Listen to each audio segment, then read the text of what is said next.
राष्ट्रपति द्रौपदी मुर्मू ने देश की सुरक्षित सीमाओं के लिए सेना के साहस को सराहा। पोखरण में सेना के लाइव फायरिंग का किया निरीक्षण, जवानों से किया संवाद।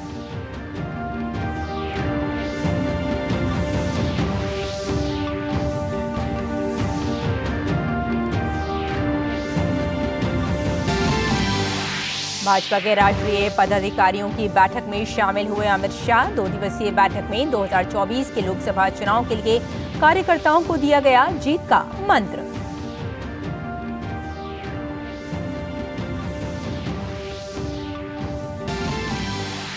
विदेश मंत्री एस जयशंकर ने अमेरिका में हिंदू मंदिर पर हुए हमले पर व्यक्त की चिंता। कहा, इस तरह की चरमपंथ ताकतों को नहीं मिलनी चाहिए कोई जगह। हमारे महावाणिज्य दूतावास ने की है पुलिस में शिकायत।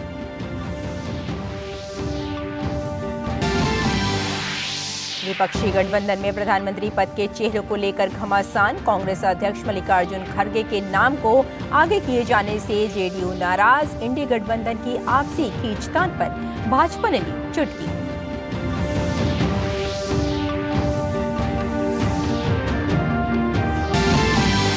प्रवर्तन निदेशालय ने बिहार के उप मुख्यमंत्री तेजस्वी यादव को फिर जारी किया सम्मन। नौकरी के बदले जमीन घोटाले में घिरे तेजस्वी को 5 जनवरी को पूछताछ के लिए बुलाया।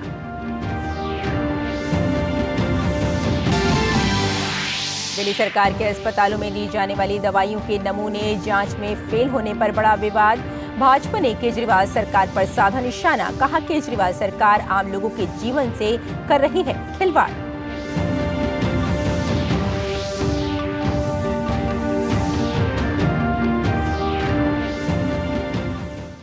नमस्कार, हिंदी समाचारों में मैं हूं आपके साथ रेशमा और आइए अब विस्तार से खबरों पर नजर डालते हैं। राष्ट्रपति द्रौपदी मुर्मू आज राजस्थान की जैसलमेर की यात्रा पर पहुंची। उन्होंने पोखरण फील्ड फायरिंग रेंज में सेना के कार्यक्रम में बतौर मुख्य अतिथि भाग लिया। राष्ट्रपति द्रौपदी मुर्मू पोखरण फायरिंग रेंज में सेना के लाइव फायरिंग अभ्यास को देखा और सेना के स्वदेशी टैंक अर्जुन पर ड्राइव किया। स्वदेशी टैंक अर्जुन भारतीय परिस्थितियों को ध्यान रखते हुए बनाया गया है और इसे राजस्थान के थार इलाके में दुश्मनों को उखाड़ फेंकने के लिए महारत हासिल है। राष्ट्रपति द्रौपदी मुर्मू ने पोखरण फील्ड फायरिंग रेंज में सेना के जवानों जिन्होंने युद्ध अभ्यास में भाग लिया था उनके साथ संवाद किया और उनका हौसला बढ़ाया। राष्ट्रपति ने कहा कि आपके काम को देखकर लगता है कि हमारे देश की सीमाएं पूरी तरह सुरक्षित हैं। कार्यक्रम के दौरान राजस्थान की राज्यपाल, राजस्थान की मुख्यमंत्री, आर्मी कमांडर सहित तमाम गणमान्य मौजूद रहे। आगे बढ़ते हैं। दिल्ली स्थित बीजेपी हेडक्वार्टर में पार्टी मीटिंग का आज दूसरा दिन है। पार्टी अध्यक्ष जेपी नड्डा की अध्यक्षता में बैठक जारी है। माना जा रहा है कि लोकसभा चुनाव की तैयारी को फुल प्रूफ करने के लिए बीजेपी इस महत्वपूर्ण बैठक का आयोजन कर रही है। गृह मंत्री अमित शाह के संबोधन के बाद बैठक का समापन हो जाएगा। विदेश मंत्री डॉक्टर एस जयशंकर ने अमेरिका में हिंदू मंदिर पर हुए हमले पर चिंता व्यक्त की है। उन्होंने कहा कि इस तरह के चरमपंथियों को कहीं जगह नहीं मिलनी चाहिए। आप जानते हैं कि हमें चिंता है कि वहाँ भारत के बाहर जो एक्सट्रीमिज़म जो है, जो अलगाववादी, जो सेपरेटिज़म जो है, ऐसे ताकतों को स्पेस नहीं मिलना चाहिए।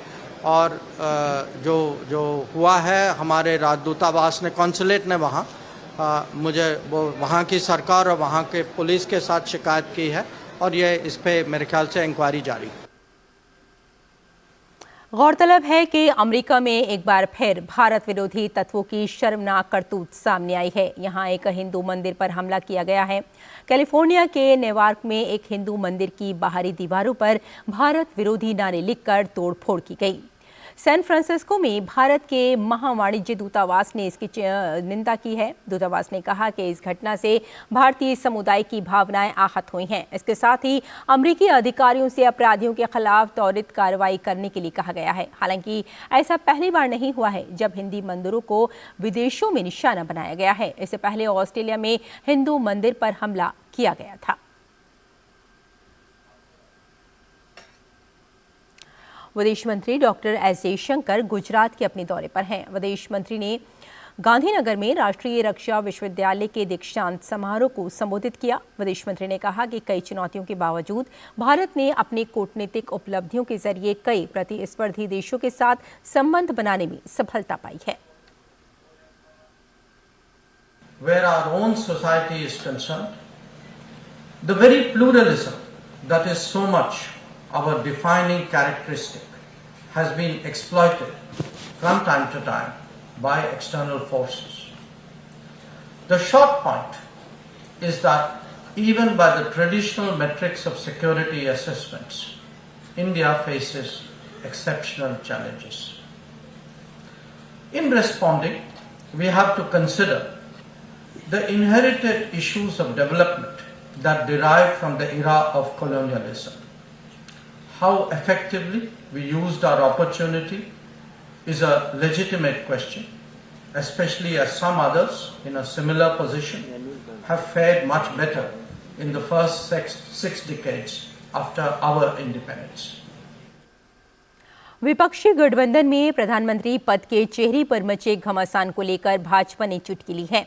गठबंधन के चेहरे के तौर पर कांग्रेस अध्यक्ष मल्लिकार्जुन खड़गे के नाम को आगे किए जाने से जेडीयू नाराज दिखाई दे रही है। जेडीयू विधायक गोपाल मंडल ने कह दिया है कि लोग मल्लिकार्जुन खड़गे को नहीं जानते। उन्होंने कहा कि लोग नीतीश कुमार का ही चेहरा पहचानते हैं। इस आपसी खींचतान पर कटाक्ष करते हुए भाजपा ने कहा कि नीतीश कुमार जिस आस में विपक्षी गठबंधन थे वो उम्मीदें पूरी नहीं हुई हैं।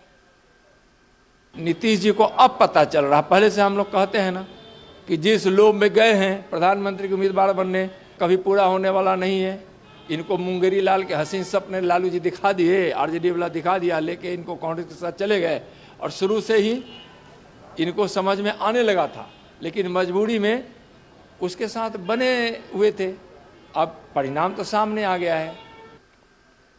और प्रवर्तन निदेशालय ने बिहार के उप मुख्यमंत्री तेजस्वी यादव को पूछताछ के लिए फिर सम्मन जारी किया है।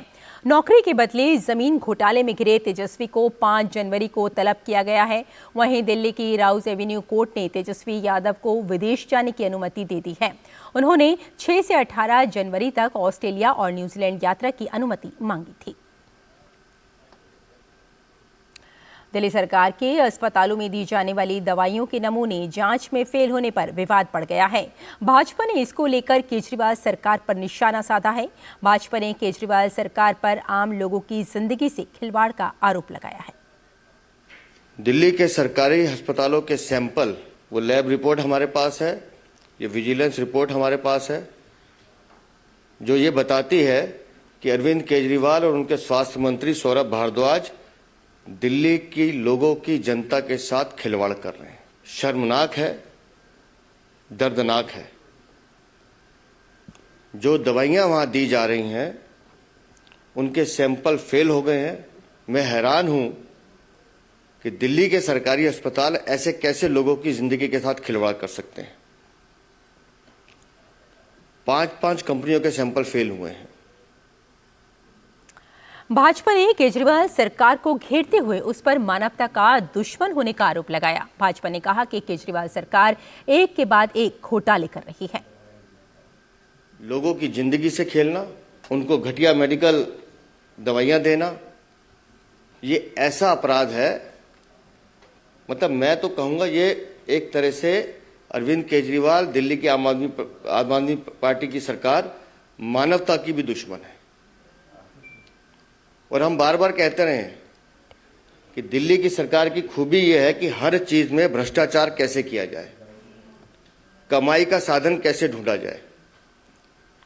आपने युवाओं को नशे में धकेलने का काम किया, शराब घोटाला किया, शराब नीति चेंज की, जल बोर्ड का घोटाला, शराब घोटाले से बड़ा घोटाला, डीटीसी बस घोटाला, पैनिक बटन बस घोटाला, फिर जिस राजमहल में वो रहते हैं उसका घोटाला, और उसके बाद लोगों की जिंदगी से खेलने का घोटाला। शर्म आती है दिल्ली को कि दिल्ली में ऐसा एक मुख्यमंत्री है जिसको दिल्ली की जनता की परवाह नहीं है। आगे बढ़ते हैं। बेंगलुरु में एक कार्यक्रम के बाद केंद्रीय मंत्री अनुराग सिंह ठाकुर ने आज कांग्रेस पार्टी पर हमला बोला। उन्होंने कहा कि कांग्रेस नहीं चाहती थी कि संसद का शीतकालीन सत्र ठीक से चले। And Congress never wanted the session to progress, never wanted to participate, and that is why you could see Rahul Gandhi was seen making films, making video of someone who's doing a mimicry of the Vice President of India. That shows they're not serious about politics. They just are here to come, sign and go and participate in these kind of activities outside the parliament, not inside the parliament. If they are not keen to take part in the parliament proceedings and just be part of the acts like he was or the other Congress MP was, they are not only making mockery of the Vice President, but they are also making a mockery of themselves because people don't take them seriously now. Anurag Singh Thakur ने इंडी गठबंधन पर भी हमला बोला। अनुराग सिंह ठाकुर ने कहा कि इंडी गठबंधन भ्रष्टाचारियों का गठबंधन है। Let Indi Alliance come out in one voice and decide. They can't come on one platform.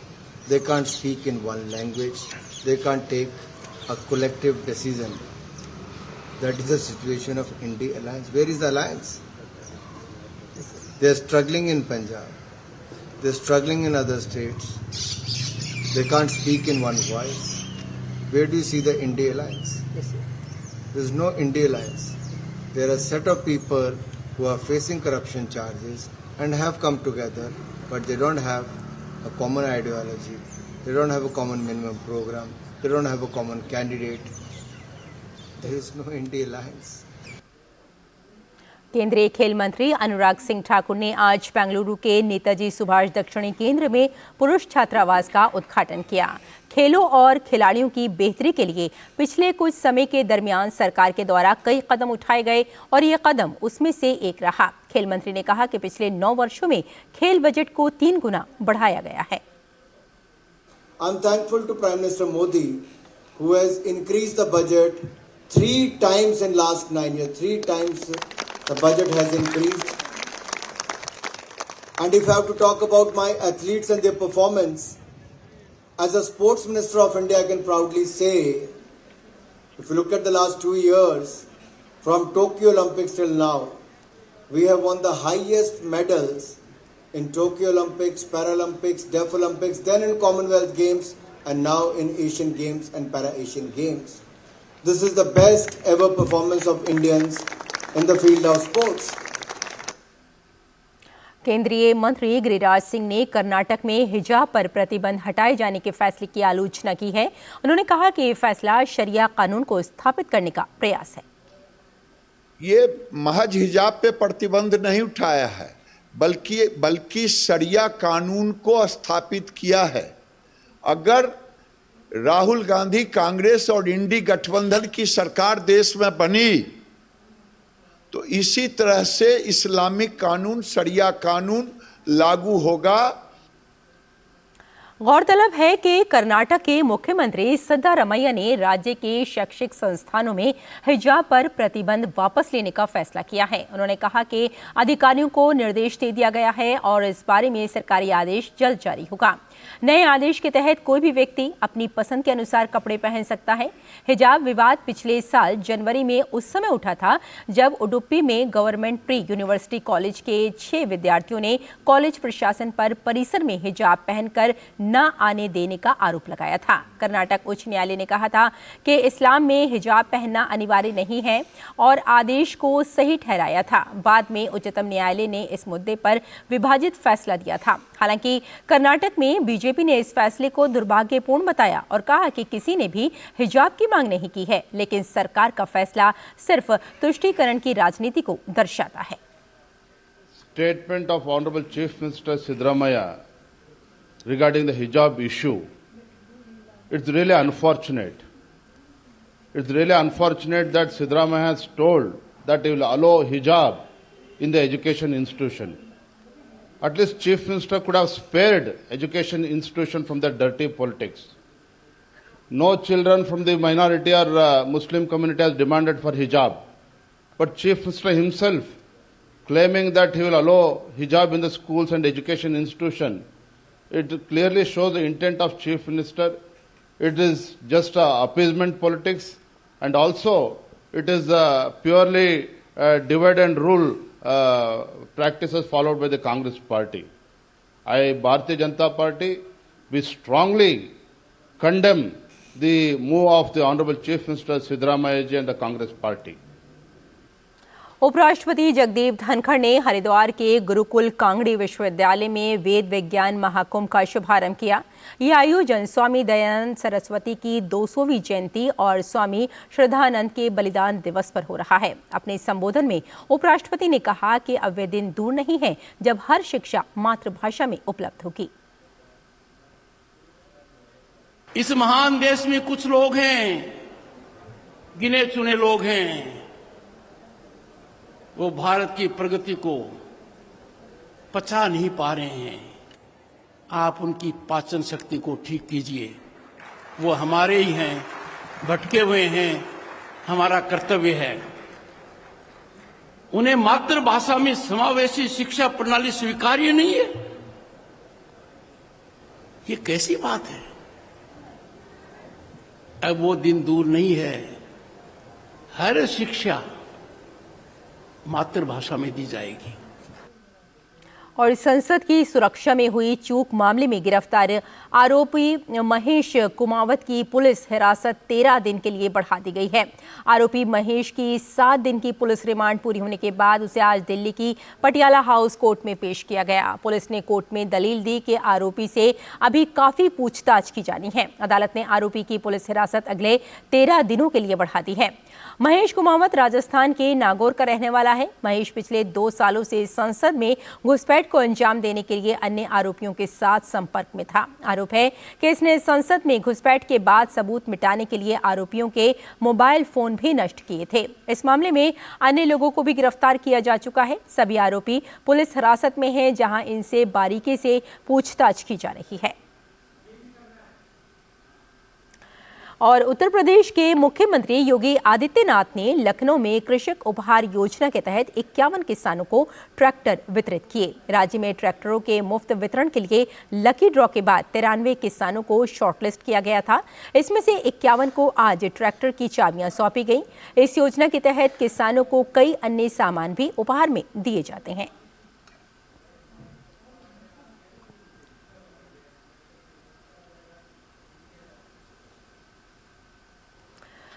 और अगली खबर की ओर बढ़ते हैं। कोरोना वायरस के नए सब वेरिएंट JN1 को लेकर अब बिहार में भी स्वास्थ्य विभाग की ओर से गाइडलाइन जारी कर दी गई है। बिहार सरकार ने राज्य के सभी जिलों में कोविड टेस्टिंग और विशेष तौर पर RT-PCR टेस्ट की संख्या बढ़ाने के निर्देश दिए हैं। पटना, गया और दरभंगा हवाई अड्डों पर रैंडम कोविड टेस्टिंग के भी निर्देश दिए गए हैं।